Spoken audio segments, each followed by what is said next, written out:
Selamat datang di webinar diskusi online bersama Pendeta Esra Soru. Dalam webinar ini, kita mengadakan diskusi dengan cara yang berbeda. Anda akan diberikan kesempatan untuk bertanya dan mengangkat topik-topik yang ramai dibahas mengenai Kristenan. Berikut adalah cuplikan video dari diskusi-diskusi yang kami lakukan setiap Senin 2 minggu sekali jam 7 malam.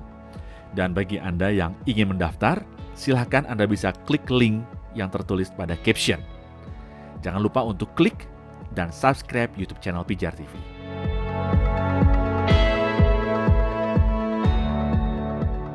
Oke, kalau misalkan ada orang atau kelompok orang yang memang sudah percaya, Pak, Tuhan Yesus adalah satu-satunya jalan keselamatan, melalui salib Kristus tentunya, melalui pengorbanan Tuhan Yesus di atas kayu salib, apakah ini adalah orang-orang yang memang sudah memiliki iman yang sungguh-sungguh, Pak, yang sesuai dengan Alkitab gitu, Pak? Kalau hanya sekedar klaim kepercayaan begitu, saya kira misalnya di NTT ini atau di Kupang ini ya, daerah mayoritas Kristen, kalau kita ketemu jalan-jalan di pasar, ambil orang tanya, dia pasti percaya. Oh iya, saya percaya. Saya percaya Yesus satu-satunya jalan. Saya percaya ini. Tetapi kita tidak bisa seperti itu. Ada banyak orang Kristen yang hanya klaim seperti itu, tapi tidak sungguh-sungguh ngerti. Caranya bagaimana untuk mengujinya? Itu harus dites pengertian Injilnya, kan gitu. Makanya dalam metode penginjilan EE itu ya,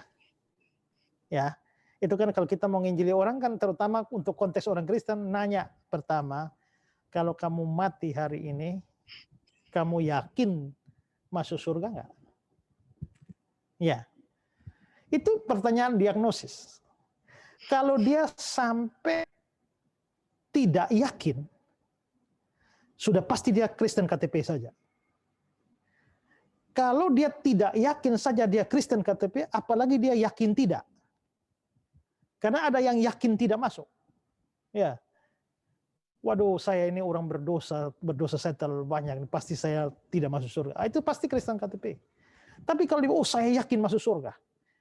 Kalau dia yakin masuk surga pun belum tentu dia orang Kristen sejati. Maka ada di metode EE itu ada pertanyaan kedua. Menurut kamu kenapa sampai Allah mau masukkan kamu ke surganya? Ya karena saya rajin gereja. Nah kalau dia mengatakan begitu, ya sudah pasti dia Kristen KTP. Oh tapi kalau saya beriman kepada dia, nah iman seperti apa? Itu uji pengertian Injil. Ya. Nah makanya ada poin-poin yang merupakan dasar-dasar Injil. Sekarang, misalnya ya, kita kadang-kadang orang waktu saya ngomong begitu orang kelihatan percaya, tapi misalkan kamu sudah percaya Yesus nih, ya, percaya masuk surga, percaya selamat, percaya. Tiba-tiba bertengkar dengan istri, lalu tempeleng istri, naik motor keluar ketabrak, mati, selamat nggak?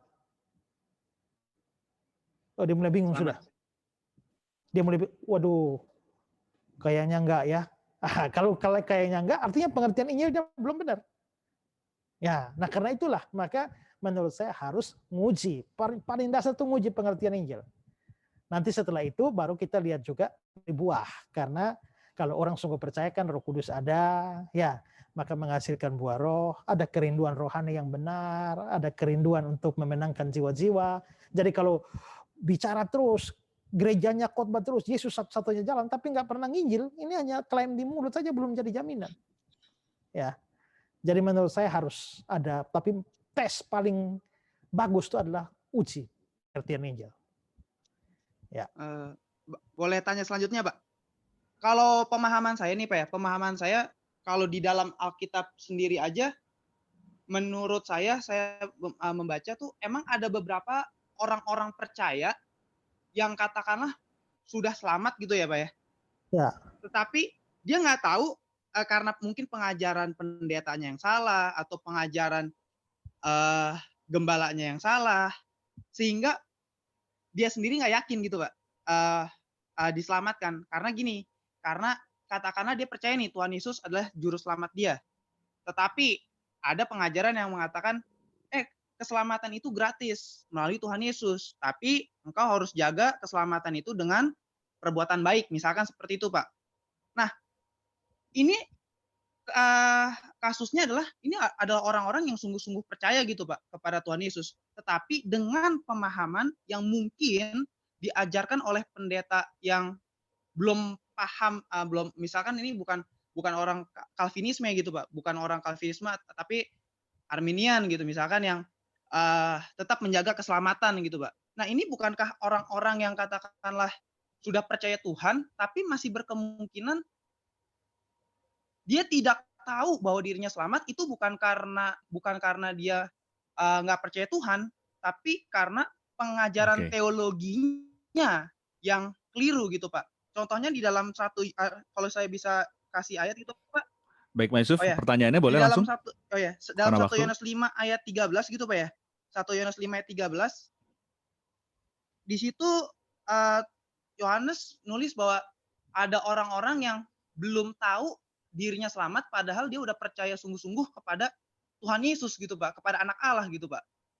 Nah, ini kan artinya ada orang-orang yang bahkan sudah percaya, tapi kenapa dia nggak yakin? Karena dia nggak tahu bahwa dirinya tuh sebenarnya udah punya hidup yang kekal gitu, Pak. Ini bagaimana tanggapan Pak Ezra untuk ini ya, Pak?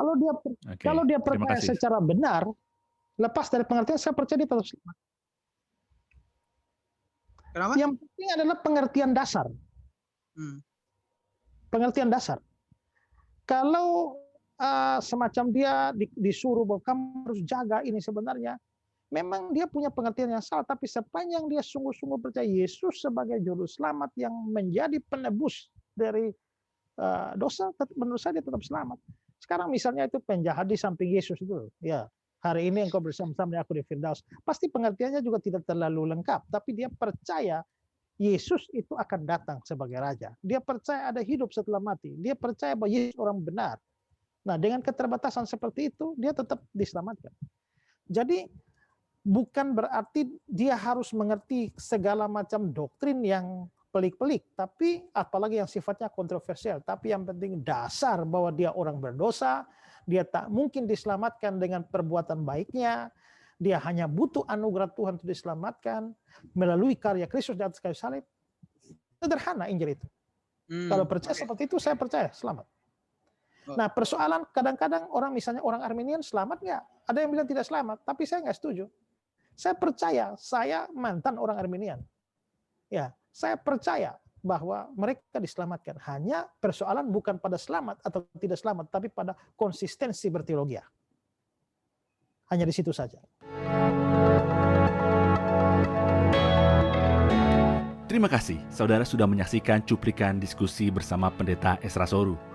Jangan lupa segera mendaftar dengan klik link pada caption sekarang juga. Informasi selengkapnya ada pada image di akhir video ini.